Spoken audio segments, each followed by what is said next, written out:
prayed for by this whole community, so grateful for that.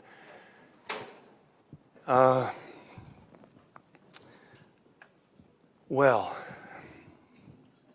in the description of today's talk, I said, hey, we've got 30 minutes, so let's talk about settler colonialism, doctrine of discovery, land justice, and decolonization. That's all, right? Plus a little about the experience. And I'm going to talk briefly about those things just to set it in the context of, our journey. The Land Justice Circle, the presentations we've given to you, Sarah Augustine being here, and our own considerations around what land justice might mean for us as a community. But we won't have a lot of time on all of those topics, obviously. But just to set the stage, let's see. Oh, I need to click here. So I was on what's called a Solidarity with Indigenous Peoples pilgrimage, organized by Sarah Augustine and the Mennonite Mission Network. And as you remember, Sarah was here in April and also gave a presentation in Sartell at a church. Led by Sarah and an Episcopal priest by the name of Joe Hubbard, who was the Episcopal priest on staff here for 3 years, around 2020 to 2022. So it's called St. Christopher's Mission, and you can see a bit of the landscape and the space there in that one picture. Bluff, Utah, if you see Bluff up here, that's in the north central spot along Navajo Nation. Navajo Nation is here, the green, right in the Four Corners area. Colorado, Utah, New Mexico, Arizona. So that's where we were, just on the edge of Navajo Nation. So we were at St. Christopher's Episcopal Mission. There's the original building where we stayed and had our meals. You can see how it's nestled in the rocks there. This is the church there.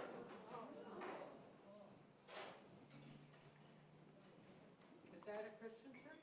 Yeah, that's the Episcopal church on the St. Christopher's Episcopal Mission grounds. And here's the group. Sarah's on the far right-hand side. You recognize Sarah here. And then this is Joe Hubbard, the Episcopal priest who helped lead it and really had the relationships with the people there that allowed us to be there and on whose hospitality we relied. Was that tall person in the middle? He just was photobombing. Not sure where he came from. For those of you on Zoom, someone asked about the tall person in back.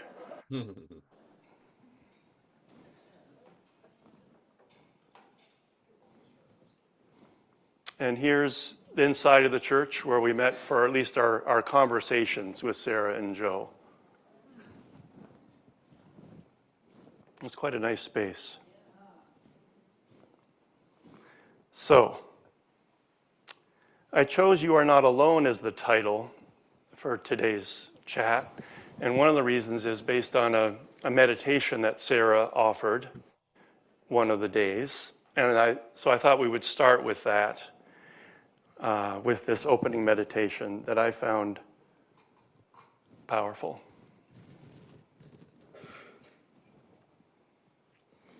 So if you would just join me briefly and, both feet on the ground where you are, and close your eyes if you wish to, or have them gently opened, cast in front of you as you quiet your heart and pay attention to your breath a minute.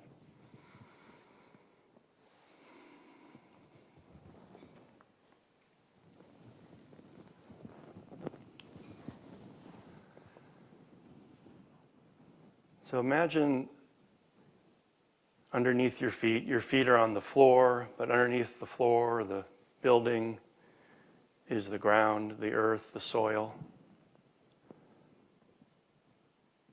And imagine that your energy is being sent down into earth, your awareness.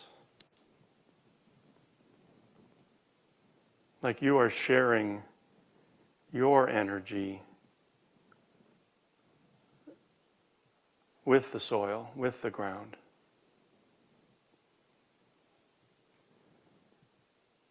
Remember what we've fairly recently learned, that trees, even trees of different species, communicate with each other, even share food with each other through fungal networks, through tiny fibrous roots. So it is a web, and your imagination is there, and your energy. But also imagine that that is also a source of energy for you, receiving energy from the land.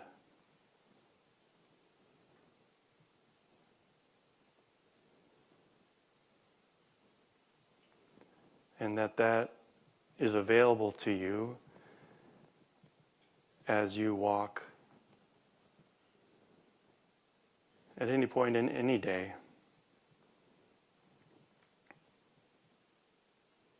This give and take of awareness, of energy, of relationship, and to close, a prayer that Sarah offered to us and says that she prays every day. Thank you for the land, our body. Amen.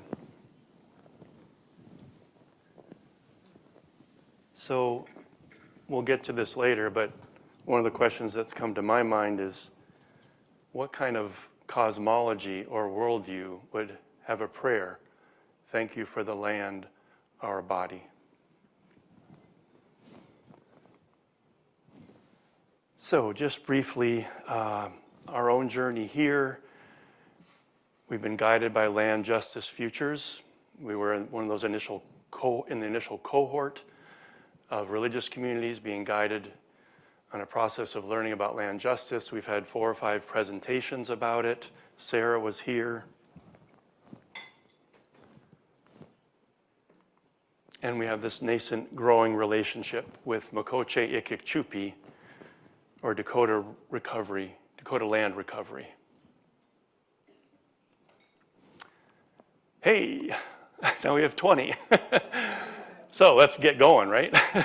Land justice, doctrine of discovery. So the first one, settler colonialism. The first one, land justice, is the practice of centering ecological, social, and racial justice in decisions about how land is used, loved, and governed by people. But a couple things I notice is a practice, so it's something you work at. And then it's kind of complex if you're seeking to integrate ecological, social, and racial justice. I mean, another way of saying that, I suppose, would be if you're bringing an integral ecology perspective to the work.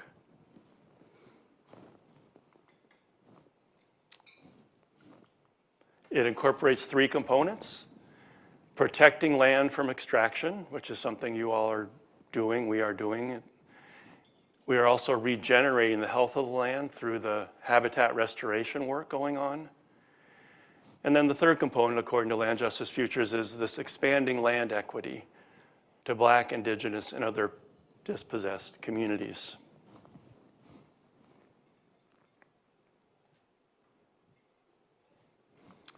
Now, the doctrine of discovery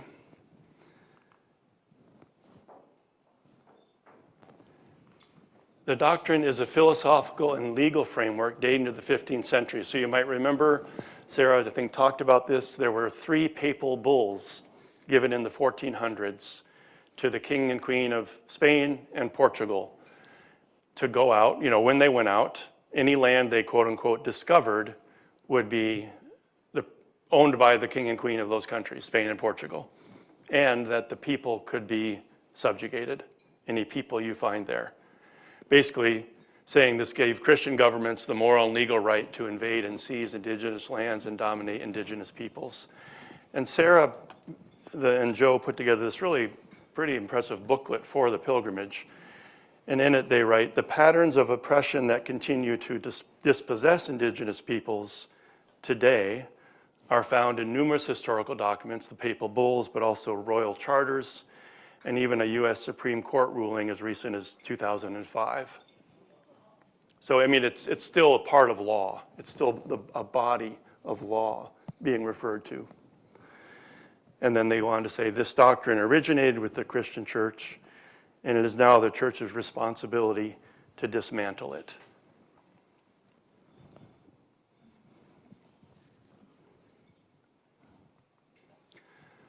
So land justice, doctrine of discovery, settler colonialism, in parentheses, it continues today. You know, it can be easy to think, oh, that's something happened a long time ago. When a colonial force systematically denies and destroys cultures they encounter, which you can see the doctrine kind of gave that right, employs a logic of elimination to dismantle indigenous ways of life. And this is an important one, assumes supremacy over every other way of life or system of thought.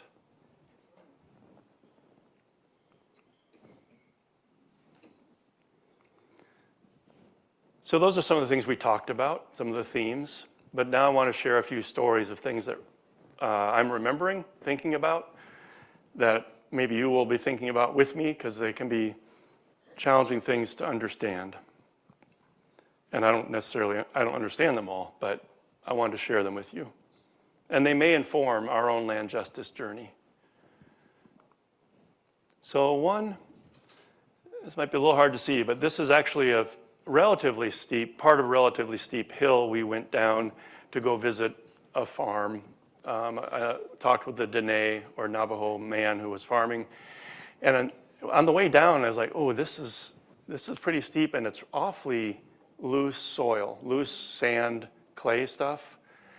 So on the way back, we all got out of the vans and Joe said, okay, I'm gonna try and rev the engine and get up there. And we got stuck over and over and over and over again. Here we are trying to dig it out. We pushed them out. We tried to push it down. We tried to push it up. We could not get up the hill. So Joe was thinking, well, I know people here. I know an excavator. He's got some big machinery. I'm gonna have to call him. So while we're trying to figure this out, other cars came from St. Christopher's Mission and took us back to the mission. Joe and another guy stayed out there with the vans. And they were, I don't know how this happened, but like how this guy came along, but a young Dene man, whom he thought he was maybe 30, while Joe was talking to some other people, we were gone by then, most of us, went down to the vans and took out a pocket knife or a screwdriver or something and opened each tire valve and let air out of the tires. And with the deflated tires, they just cruised up. It wasn't a problem at all. So, the lesson is deflation and humility.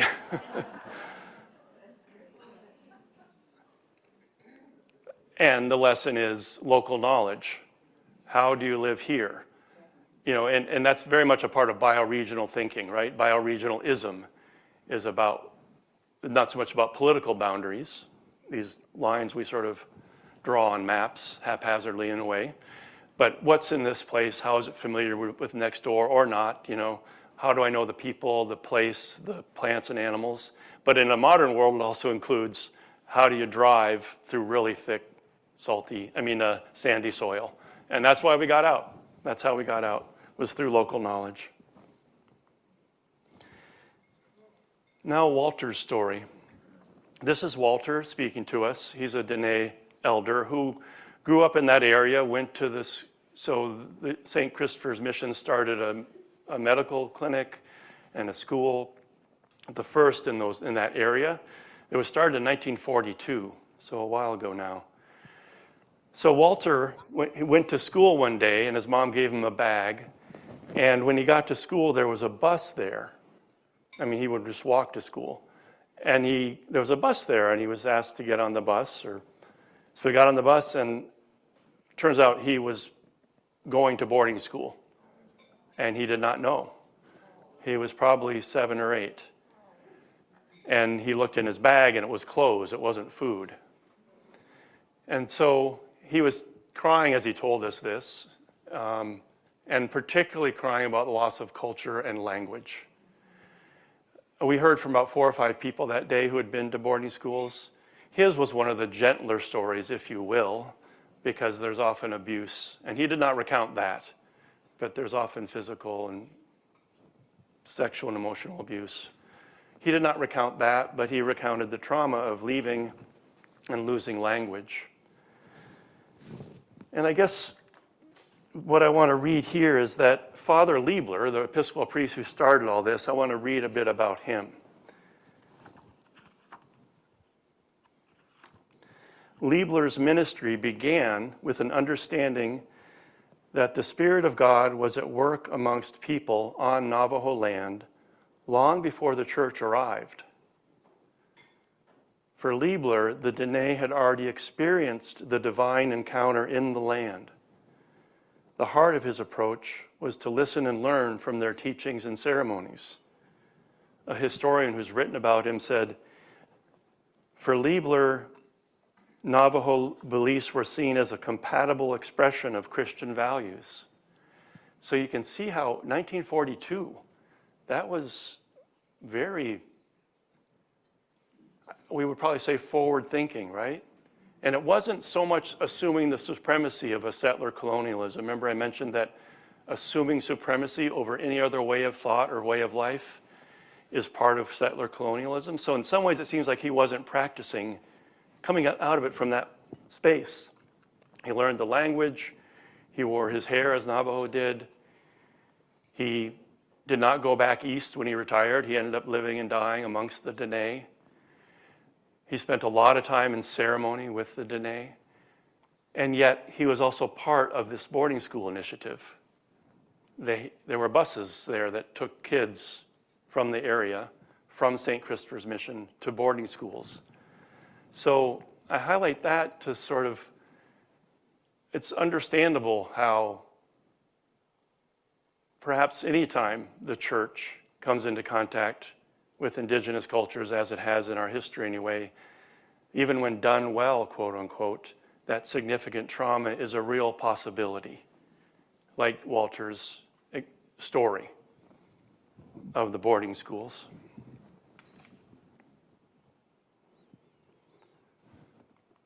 So those are 3 experiences, learnings from the trip: the deflation and humility and letting go, and local people know the local land and how to live there. Walter's story, even done well, trauma.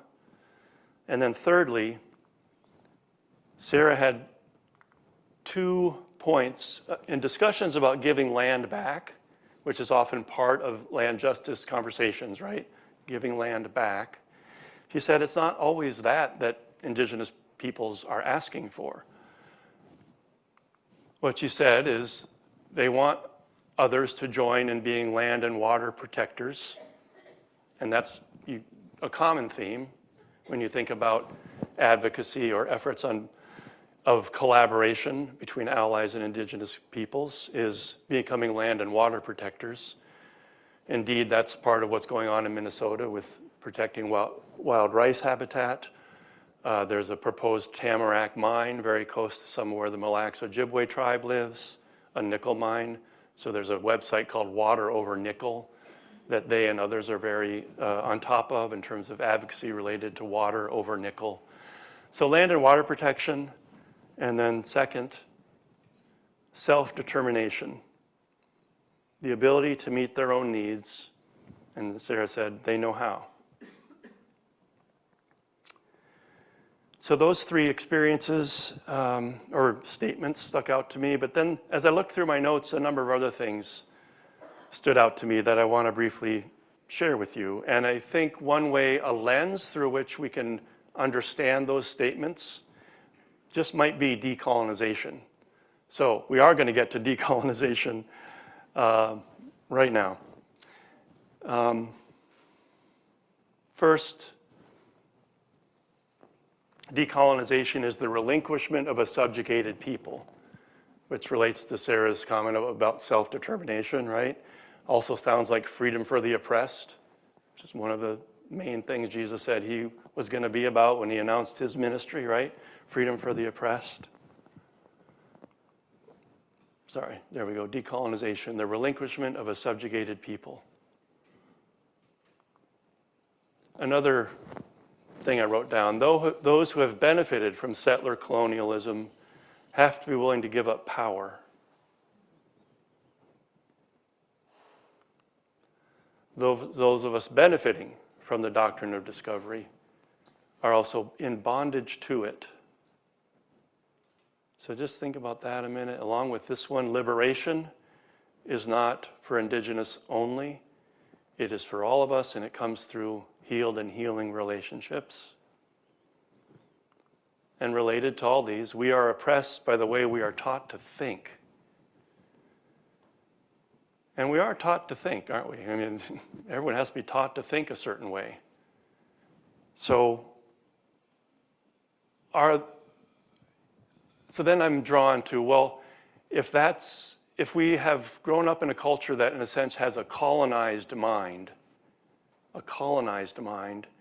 what would a decolonized mind look like?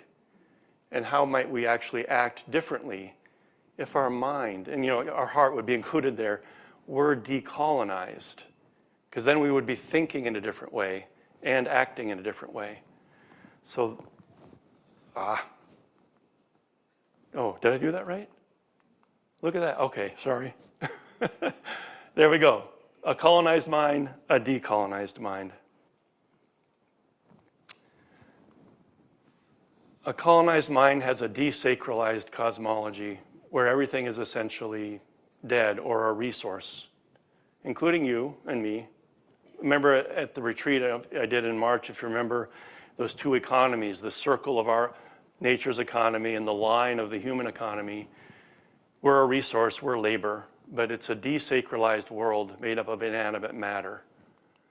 Whereas a decolonized mind would probably start living out of a sacred cosmology where everything is alive. Drawing on John Cobb, again, sort of with an economic lens, because these two minds create different economies. Over here, you're an individual in a market. Or you're a person in community under a decolonized mind. Sally McFaig says, in this one, you're fundamentally greedy. And you think about our economic system, you're rewarded for being greedy. And you act in your self-interest, and that's what you're supposed to do. And everything works out then in the market. But McFaig says, in a decolonized mind or a sacred worldview, you're fundamentally needy. And not in the sense of, like, in an unhealthy sense, in the sense of a very healthy awareness that we need each other, we need soil, we need air, right? We need water. We are in relationship with all these things, and that fundamentally we are needy beings. Thomas Berry would say, over here you're a collection of objects. In a decolonized mind, you're a communion of subjects. And finally, I just wrote in an ecological spirituality. In your delegate assembly in 2022, what you created together, you definitely emphasized wanting to grow into and live out of an ecological spirituality, right? You probably remember that language. And I've read that to you before just as a reminder, and you've read it to each other, I know. So I think you would agree that under a decolonized mind, that's where an ecological spirituality would fit. And finally, that's why I called this You Are Not Alone as well. Because if you look on the left, a colonized mind, it feels lonely to me over there. You're an individual in a market, you're greedy, you're an object. In a decolonized mind, you're living in a world that is alive and with other subjects, including Carol, you're a subject, I'm a subject. So are the trees, so are these beings around us. These are subjects, and there's an opportunity to be in communion, to be a communion of subjects. It's a less lonely world. And if I had more time, I would read all of Mary Oliver's Wild Geese. But I'll just read the last phrase. Again, I've just been talking about loneliness, right? Or being part of things or not.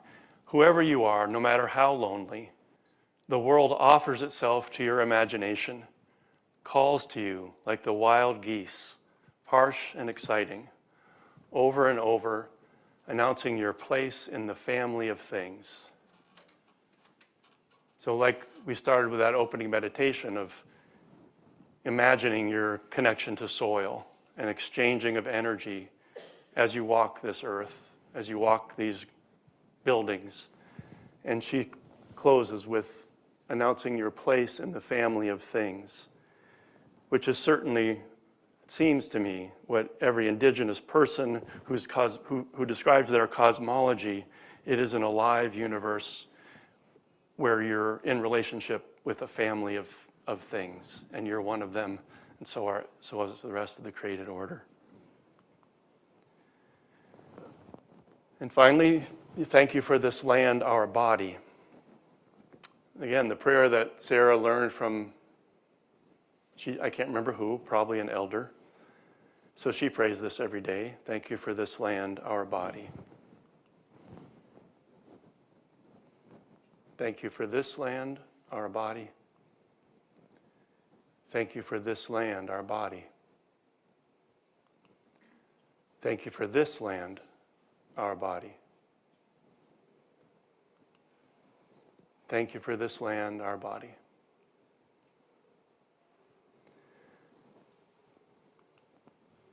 So thank you very much for coming and the opportunity to be with you all and to be part of the Land Justice Circle's work. It's a real, I'm grateful for it. And, you know, it is time to go, but we don't have to go.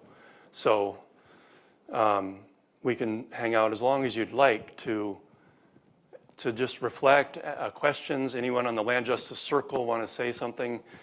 You know, I'm sure I missed things that can be brought up. So, and I'll get you the microphone so that people on Zoom can also hear. This is Betty.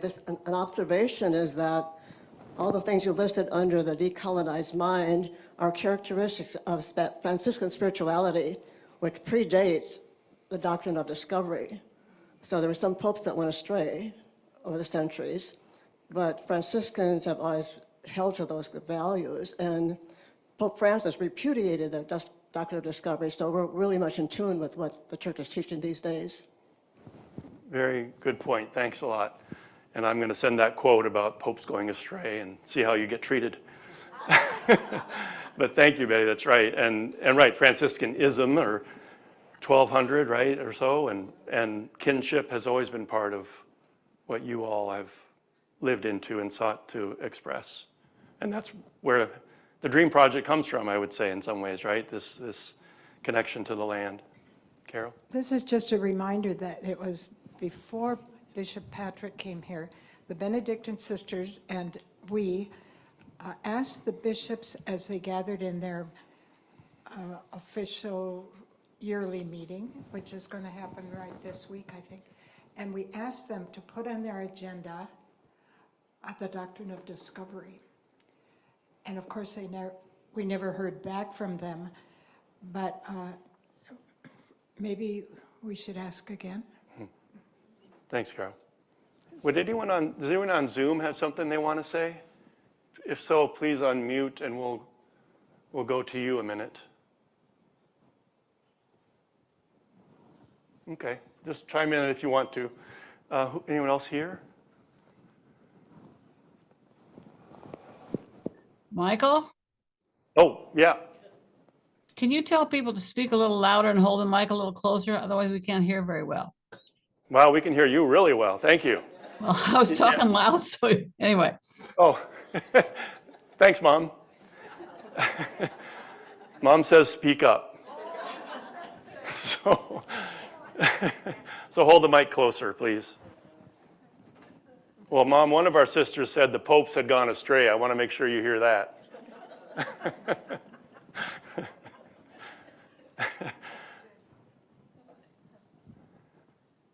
Okay. Anyone else on Zoom? And I do want to point out This is my brother-in-law and our dog, Winston. So, what? I don't know Carter, no. Who's Carter? That's my nephew. Yeah.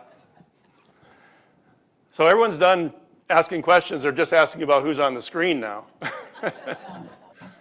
But thank you. Hi, Mike. I'm here too. Oh, hi, Lynn. That's my sister. Any questions out there? You want to know about family history? You can ask them right now. Well, I think no one has questions, or you have a comment. You have a comment you want to share, something about land justice or where you're feeling this community is in that regard. Not a question, but just a comment. Carol, you've got something. Just one more. And hold it close to your mouth, please. I'm looking into our future here and this center that we are speaking about. And this presentation, Mike, was excellent, but it should be like weeks long. I can see how you experienced all of these things. And we can look at our kind of opportunity to be here in Little Falls, Minnesota, part of that message to the world. Thank you for doing this. It was excellent. Well, thank you, Carol. And Cordy?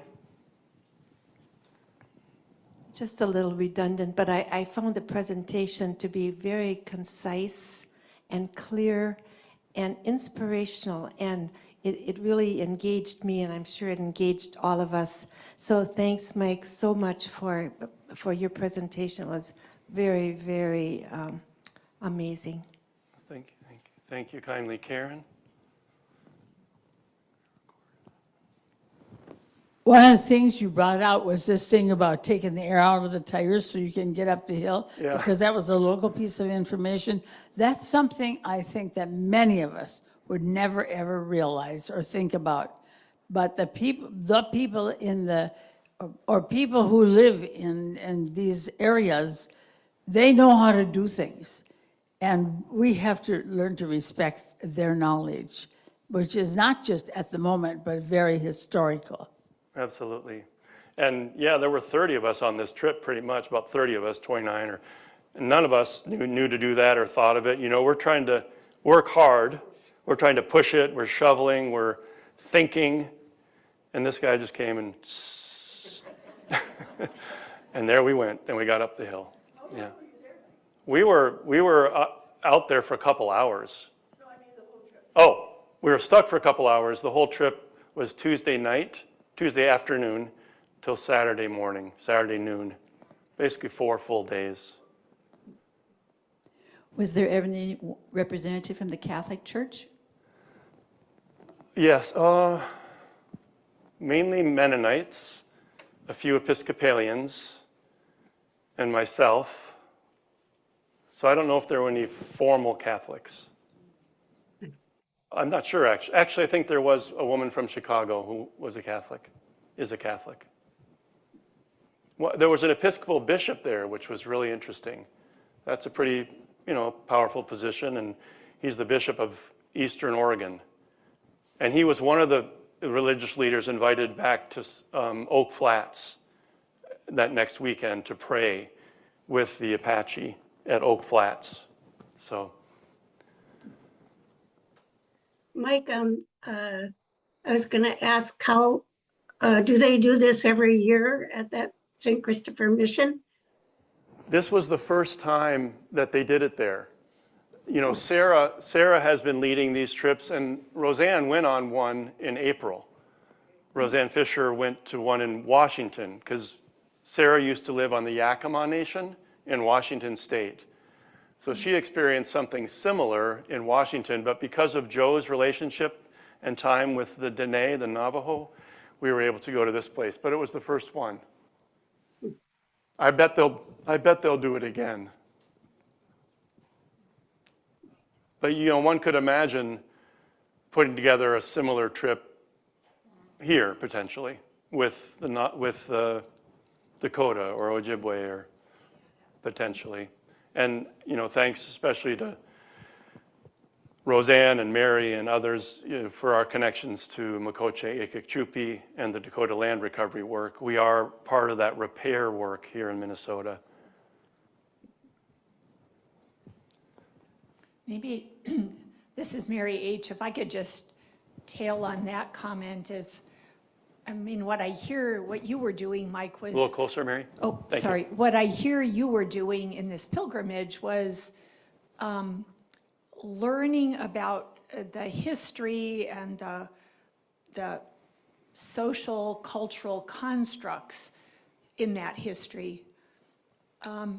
But you were also getting to know people personally and in a relationship with people who've lived this history and how important that is. And that's a piece of what we've been doing slowly in our relationship with the Dakota people. And we're hoping to begin doing some of that with Ojibwe people in the area as well. They're all small steps. But for example, with the Dakota group, over the last 2 summers, there have been groups of us that have gone to visit this traditional village that's part of the initial Dakota land recovery project. And those have been talked about. You would maybe not remember them in the context, but we've talked about those on a few different occasions. So it's all part of this process of learning to immerse ourselves in this history and in these relationships. So. Right, because essentially everything we talked about today applies here, right? The doctrine, the settler colonialism, some of those historical contexts and differences in cosmology and so on. Okay. Carol is sighing with relief that it's over. No. Thank you so much for coming. This is for you too as a community to keep mulling over and talking about. How is it that you feel in bondage, that's strong language, to the doctrine and its ways of thinking? Or how is it that we need to be liberated in our minds and hearts from a way of thinking that, one of the things that Sarah says is we have to look at reality. Like, look at reality.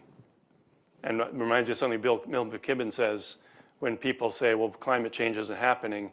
He says, okay, try and bargain with chemistry and physics, right? Try and negotiate with chemistry and physics. That's reality.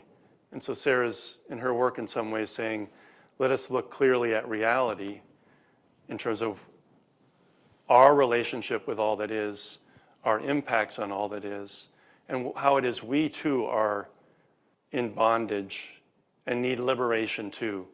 And I think what it's pointing toward is a liberation toward relationship, toward healed relationship.